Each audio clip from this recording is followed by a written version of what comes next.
Siapa sih yang nggak mau mencapai financial freedom? Bisa bayar kebutuhan tanpa stres, punya dana darurat yang aman, dan bisa tetap tenang walau hidup tiba-tiba dikasih kejutan. Tetapi standar bebas finansial tiap orang ternyata nggak sama. Yuk kita tanya langsung.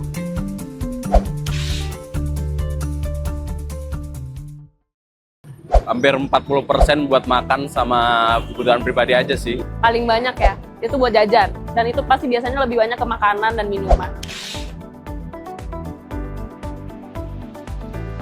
Kalau buat tabungan buat masa depan ya, itu mungkin dari penghasilan 30-40% lah. Idealnya 30%. Paling itu biasanya aku sisihin untuk biaya darurat, sama biasanya tabungan untuk traveling, sama biasanya ya jalan-jalan lah, shopping, segala macam.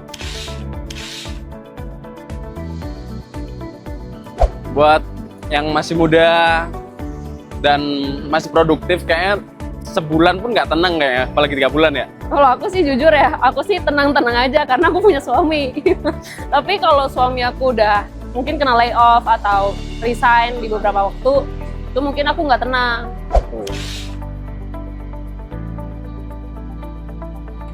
Orang bisa financial freedom itu mungkin ya, tabungannya udah banyak banget. Untuk kebutuhan pokok sehari-hari sampai seumur hidup nggak perlu dipikirin lagi. Jadi udah hidup tinggal nyantai, duit udah aman sampai umur hidup, sampai mati udah aman aja.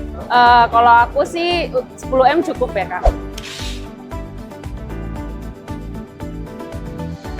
Itu status di mana orang tabungannya udah cukup untuk seumur hidup. Untuk kebutuhan pokok, kebutuhan sehari-hari juga udah cukup seumur hidup. Jadi tinggal nyantai, ngelakuin apa yang mau dilakuin, balik lagi ya udah menikmati hidup aja sampai akhir hayat. Kalau aku balikin tadi yang di 10M tadi ya Kak, kayaknya aku udah nggak perlu worries lagi deh untuk nyari uang dan harus nggak usah mikirin lagi kapan gajian dan segala macam. Ternyata setiap orang punya definisi yang beda-beda tentang apa itu financial freedom. Ada yang bilang saat mereka bisa beli apapun tanpa harus mikir 2 kali.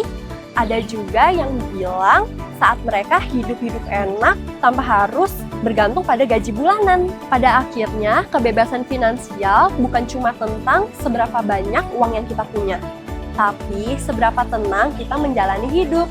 Karena tahu semua sudah terlindungi dan berkah. Di Prudential Syariah, kami percaya bahwa kebebasan sejati itu datang dari perlindungan yang berkah. Karena hidup tenang itu bagian dari financial freedom yang sesungguhnya.